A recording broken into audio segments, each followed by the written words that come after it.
Here we are in Colorado 2026. I'm going to show you how to find sign for elk for this upcoming season. By the end of this video, you should know how and where to find elk. I'm going to give you 3 big advantages why elk like the shaded side of a mountain. For one, it's a cooler temperature. Elk overheat easily, especially during warm days. Shade helps them bed down, chew their cud, and save energy.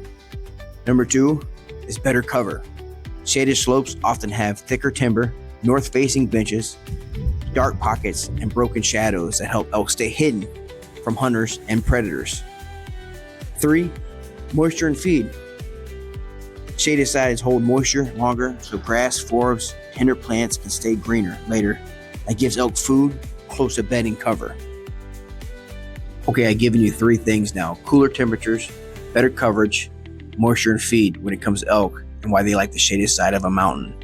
When hunting in warm weather or pressured areas, look for north-facing slopes, dark timber, benches, saddles, and shaded drainages near water or feeding areas. Elk may feed into the open early or late, then slide into the shade side to bed down during the day. Finding water during elk scouting is just as important, but not always for the reasons most hunters think. Elk need water daily, especially during warm weather and early archery seasons. Water sources such as springs, seeps, creeks, wallows, ponds, sometimes stock tanks often become travel hubs because elk will bed, feed, and water within a reasonable distance of one another. When scouting, don't just find water. Look for sign around the water, tracks coming and going, fresh droppings, rubs nearby, trails converging onto the water source, muddy wallows used by bulls during the rut, bedding areas, or shaded slopes above the water. A spring with a fresh tracks can tell you far more than a large creek with no sign.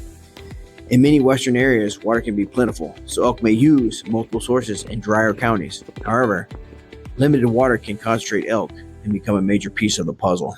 Water does not always tell me where the elk are, but it tells me where to start looking. If I find fresh tracks, droppings, and trails around water sources, I know the elk are using them.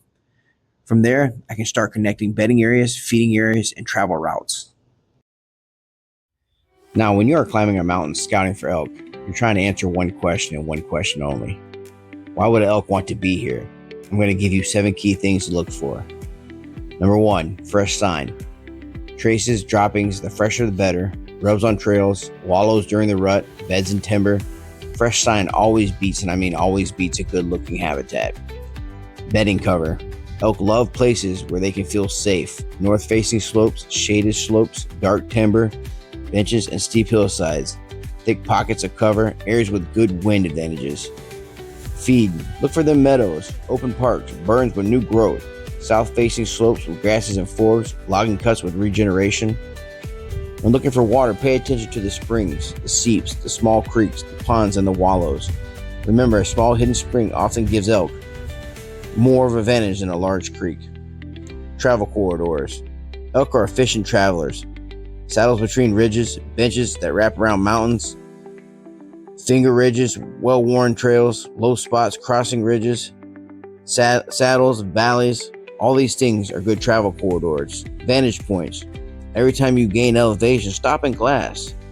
Opposite slopes, open parks, timber edges, avalanche chutes, burns. Many elk are found with the optics before they are found with boots.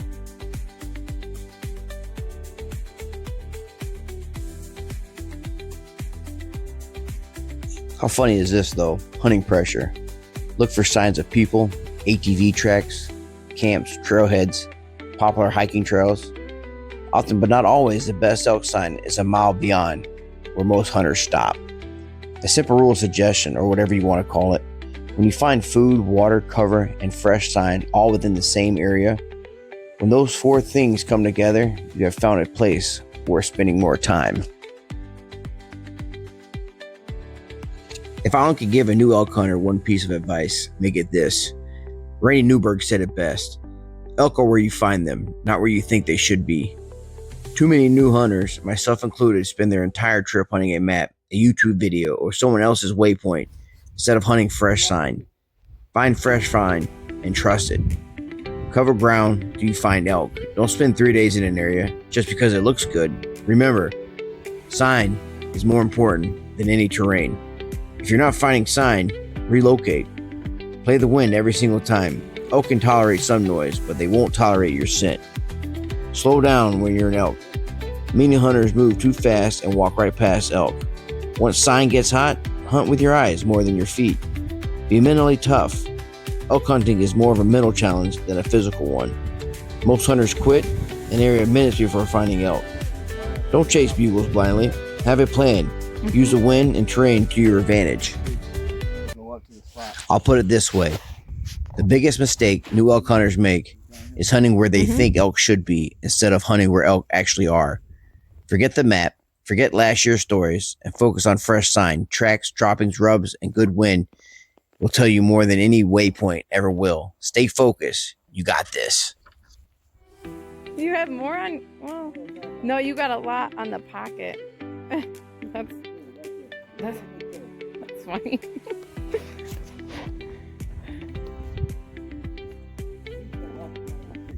Don't just walk around aimlessly. Pick up information.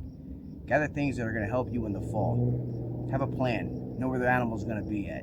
So when you do come out or do plan for the fall, you have that much more knowledge knowing where the animal could and could not be. Again, Chase Falls Productions. Hunt hard, stay humble, and be grateful for the journey. See you on the next one.